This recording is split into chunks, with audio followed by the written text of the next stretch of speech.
नमस्कार मित्रांनो, स्वागत आहे तुमचं प्रतीक्षा डेली व्लॉगमध्ये।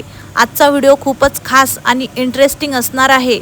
अधिक मासातील माझा संपूर्ण दिवस कसा गेला, आईने केलेली पूजा तयारी आणि घरातील भक्तिमय वातावरण तुम्हाला या व्हिडिओमध्ये पाहायला मिळणार आहे, म्हणून व्हिडिओ शेवटपर्यंत नक्की बघा।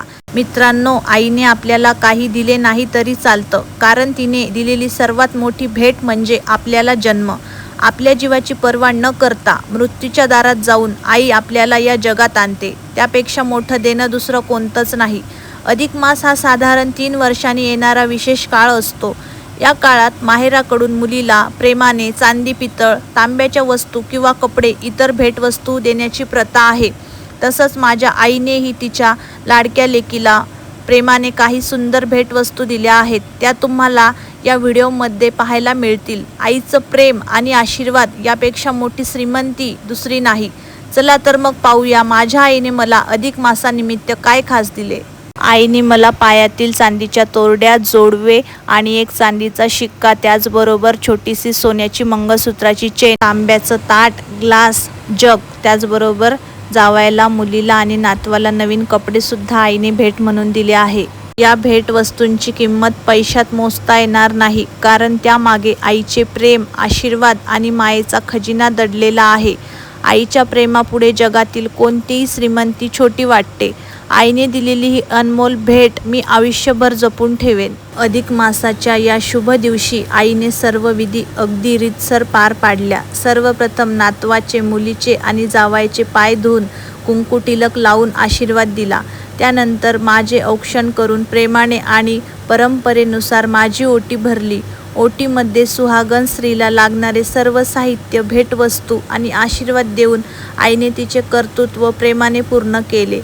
या सर्व गोष्टीची किंमत वस्तूमध्ये नाही, तर त्यामागील आईची माया, प्रेम आणि संस्कार यामध्ये आहे। असा सन्मान आणि प्रेम मिळणे हेच माझ्यासाठी खूप मोठे भाग्य आहे। आईच्या हातून भरलेली ओटी आणि मिळालेले आशीर्वाद हे माझ्यासाठी आयुष्यभर जपून ठेवण्यासारखे अनमोल क्षण आहे। चला तर मग पाहूया आईने प्रेमाने भरलेली माझी ओटी आणि हा सुंदर अधिक मासाचा सोहळा। मित्रांनो, अधिक मास का साजरा केला जातो यामागे एक अतिशय महत्त्वाचे आणि धार्मिक वैज्ञानिक कारण आहे। चला माझ्या या व्हिडिओद्वारे मी तुम्हाला सोप्या भाषेत सांगते। हिंदू पंचांगानुसार चंद्रवर्ष आणि सूर्यवर्ष यामध्ये काही दिवसांचा फरक पडतो। हा फरक भरून काढण्यासाठी साधारण 3 वर्षाची एक अतिरिक्त महिमा जोडला जातो, त्यालाच अधिक मास किंवा पुरुषोत्तम मास म्हणतात। हा महिमा भगवान विष्णूंना समर्पित मानला जातो। या काळात पूजा, जप, दान, धर्म, व्रत आणि सत्कर्म केल्यास विशेष पुण्य प्राप्त होते, अशी श्रद्धा आहे। याच महिन्यात माहेरकडून मुलीला प्रेमाने भेटवस्तू देण्याची परंपरा आहे। या मागचा उद्देश म्हणजे मुलीप्रती प्रेम, सन्मान आणि आशीर्वाद व्यक्त करणे। आईने आमचा अधिक मास अगदी थाटामाटात साजरा केला। पूजा विधी, औक्षण, ओटी भरणे, आशीर्वाद, भेटवस्तू सगळे विधी अगदी रीतसर पार पडले आणि सगळं झाल्यावर माझं एकच महत्त्वाचं काम सुरू झालं। फोटो काढा, व्हिडिओ काढा, फोटो काढा, व्हिडिओ काढा। आई म्हणत होती, अगं आधी जेवून घे, आणि मी म्हणत होती, थांब जरा आधी रील्स काढते। आजकाल प्रत्येक क्षण कॅमेऱ्यात कैद करायचा असतो ना, त्यामुळे पूजा संपल्यावर मी पूर्ण वेळ फोटोग्राफर बनून गेले होते।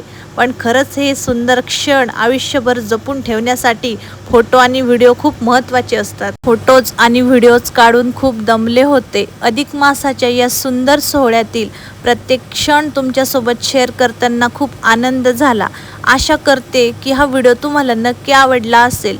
व्हिडिओ आवडला असेल तर व्हिडिओला लाईक करा, कमेंट करून तुमचे मत नक्की सांगा आणि आपल्या मित्रमैत्रिणींना शेअर करायला विसरू नका। आणि अजूनही आपलं चॅनल सबस्क्राईब नसेल केले तर लगेच सबस्क्राईब करा आणि बेल आयकॉन दाबा, म्हणजे माझ्या नवीन व्हिडिओची नोटिफिकेशन सर्वात आधी तुमच्यापर्यंत पोहोचेल। चला तर मग भेटूया अशाच एका नवीन आणि इंटरेस्टिंग व्हिडिओमध्ये। तोपर्यंत काळजी घ्या, आनंदी राहा, हसत राहा। Bye bye.